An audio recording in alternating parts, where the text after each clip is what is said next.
और आज दो मुद्दे हैं आपके सामने।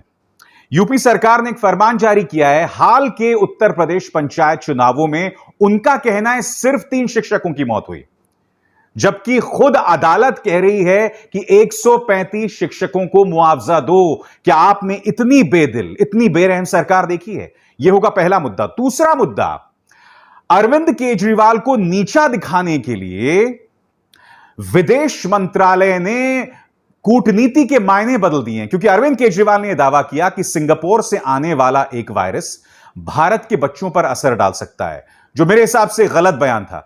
मगर अपने विरोधियों को टारगेट करने के लिए मोदी सरकार कूटनीति का इस्तेमाल कर रही है।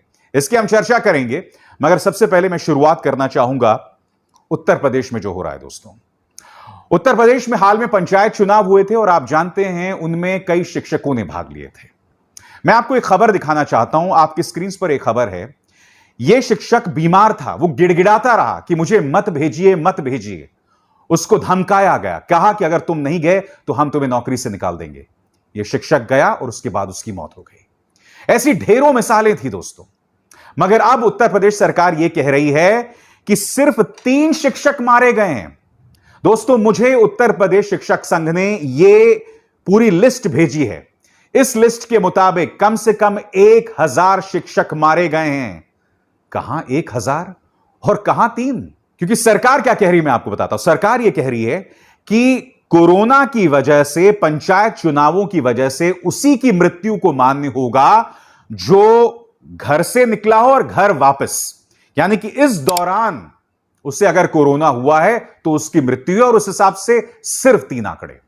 मगर जो अभी मैंने आपको दास्तान बताई, एक आदमी जो पहले से बीमार था, वो कह रहा था कि मुझे नहीं जाना है। और आप जानते हैं ऐसी ढेरों मिसालें हैं। मैं आपको पढ़ के सुनाना चाहता हूं उत्तर प्रदेश सरकार का जो बेरहमी भरा फरमान है आपके स्क्रीन पर। दोस्तों, इस अवधि में किसी भी कारण से हुई मृत्यु की दशा में अनुग्रह राशि अनुमन्य है, जिसका निर्धारण राज्य निर्वाचन आयोग द्वारा किया जाता है। राज्य निर्वाचन आयोग की उपरोक्त गाइडलाइन के अनुसार जिला अधिकारियों द्वारा राज्य निर्वाचन आयोग को अभी तक 3 शिक्षकों की मृत्यु की प्रमाणित सूचना प्रेषित की गई है। सिर्फ 3 शिक्षक, सिर्फ 3 शिक्षकों को मुआवजा मिलेगा दोस्तों। और आपकी स्क्रीन पर यह देखिए, टाइम्स ऑफ इंडिया की खबर है। यह खबर है 28 अप्रैल की।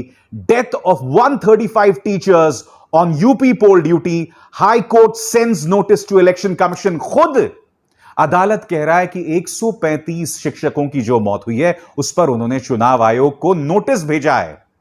और बात यहां नहीं रुकती, मैं आपको 2 और चीजें दिखाना चाहता हूं आपके स्क्रीन पर। दोस्तों, मृत कर्मचारी के परिवार को क्यों ना मिले 1 करोड़ रुपए, यह हाईकोर्ट ने पूछा है। पहली खबर प्रयागराज की खबर है दोस्तों। और दूसरी खबर देखिए, संदिग्ध संक्रमित की मौत को भी कोरोना से मौत में गिने उत्तर प्रदेश सरकार।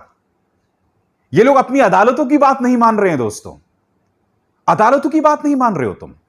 और दोस्तों, आप जानते हैं सबसे दुख की बात क्या है कि जब उत्तर प्रदेश सरकार कोरोना से लड़ाई लड़ रही थी तो इन्हीं अध्यापकों ने अपनी जेब काट के पैसे जो हैं वो दान दिए थे। आपके सामने ये खबर जो अब आपके स्क्रीन पर आने वाली है, ये देखिए, यहां देखिए, तस्वीर देखिए। उत्तर प्रदेश में कोविड केयर फंड की स्थापना बेसिक शिक्षकों और शिक्षा अधिकारियों ने 76 करोड़ का पहला योगदान दिया। इन्हीं शिक्षकों ने योगी सरकार को 76 करोड़ का योगदान दिया था और इनकी जेब से अब उन शिक्षकों के लिए पैसे नहीं निकल रहे हैं। ये शिक्षक हमारे गरीब हैं, फिर भी इन्होंने अपनी जेब काट के दान दिया, चाहे 5 रुपए 10 रुपए जितने का भी दान दिया हो, मगर कुल दान जो है 76 करोड़ का दिया गया। और सिर्फ इन्होंने दान नहीं दिया। दूसरी खबर देखिए दोस्तों, यहां पर कोरोना वायरस, उत्तर प्रदेश परिवहन निगम ने मुख्यमंत्री राहत कोष में 2.47 करोड़ का अंशदान दिया। और फिर यह खबर देखिए, corona virus in UP, Uttar Pradesh police ने सीएम कोविड फंड में दिए 20 करोड़। हमारी पुलिस पैसे दे रही है, हमारे शिक्षक पैसे दे रहे हैं, हमारे परिवहन विभाग के कर्मचारी पैसे दे रहे हैं। और उत्तर प्रदेश सरकार क्या कह रही है? वो ये कह रही है कि सिर्फ 3 शिक्षक मारे गए। मैं आपको बताना चाहता हूं कि शिक्षक संघ के जो एक अध्यक्ष हैं त्रिभुवन सिंह, उनसे मेरी बात हुई। उन्होंने इस सरकार की कड़ी आलोचना की है। क्या कहा है आप खुद सुनिए। उत्तर प्रदेश सरकार को जारी किए गए हैं। मैं चाहता हूं कि उत्तर प्रदेश सरकार एक कमेटी बनाए, कमेटी में पूर्व आईएएस और संबंधित लोगों को रखे और निष्पक्ष तरीके से जांच कराई जाए, दूध का दूध और पानी का पानी हो। मृतक जिन लोगों ने अपनी जान गंवाई है, आज उनके परिवार भूखों मर रहे हैं। बहुत से ऐसे अभिभावक थे जिनके घर में वही व्यक्ति कमाने वाला था। तो ये उत्तर प्रदेश सरकार द्वारा बहुत ही गलत निर्णय लिया गया है। मैं इसकी घोर निंदा करता हूं और मैं ये आपके टीवी चैनल के माध्यम से मैं बताना चाहता हूं कि इनके परिवारों को कम से कम 50 लाख रुपए और नौकरी दी जाए।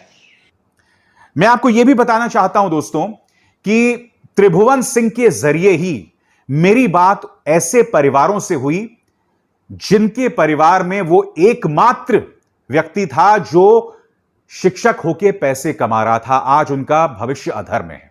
मैं आपको एक पति की आवाज सुनाना चाहता हूं, मगर मैं पहले स्पष्ट कर दूं कि इनका ये जो साउंड बाइट है, इनका जो ये बयान है, मुझे त्रिभुवन सिंह के जरिए हासिल हुआ है, क्योंकि मैं खुद वहां नहीं गया, क्योंकि ये मामला बहुत दूर का है, उत्तर प्रदेश के किसी दूर दराज के इलाके का है। वो खुद क्या कह रहे हैं आप सुनिए। मैं रमाशंकर, पत्नी सुनीता देवी, उनकी चुनाव ड्यूटी में 25 तारीख को ड्यूटी लगी थी और उनकी जो है ड्यूटी के दौरान मृत्यु हो गई और सरकार जो है केवल 3 लोगों की मृत्यु का स्वीकार कर रही है। और बताओ, हमारे घर को पूरा बर्बाद हो गया, हमारा एक बच्चा है, हमारा सब लुट गया और सरकार इतना कुछ मतलब ध्यान नहीं दे रही है कि ये परिवार इनका कैसे क्या होगा। और सरकार केवल 3 लोगों को बता रही है कि जो है मतलब 3 लोगों को बताया जा रहा है कि सरकारी उसमें हताहत हुए हैं। त्रिभुवन सिंह ने ही हमें प्रदीप कटारा के परिवार का ये मार्मिक चित्र भेजा है, ये मार्मिक वीडियो भेजा है। क्या योगी सरकार के पास इस परिवार की अपील का कोई जवाब है? मेरी 4 बेटियां हैं, इनका भविष्य कैसा होगा ये सरकार मुझे बताए और वो हमारी कुछ ना कुछ आर्थिक मदद करे।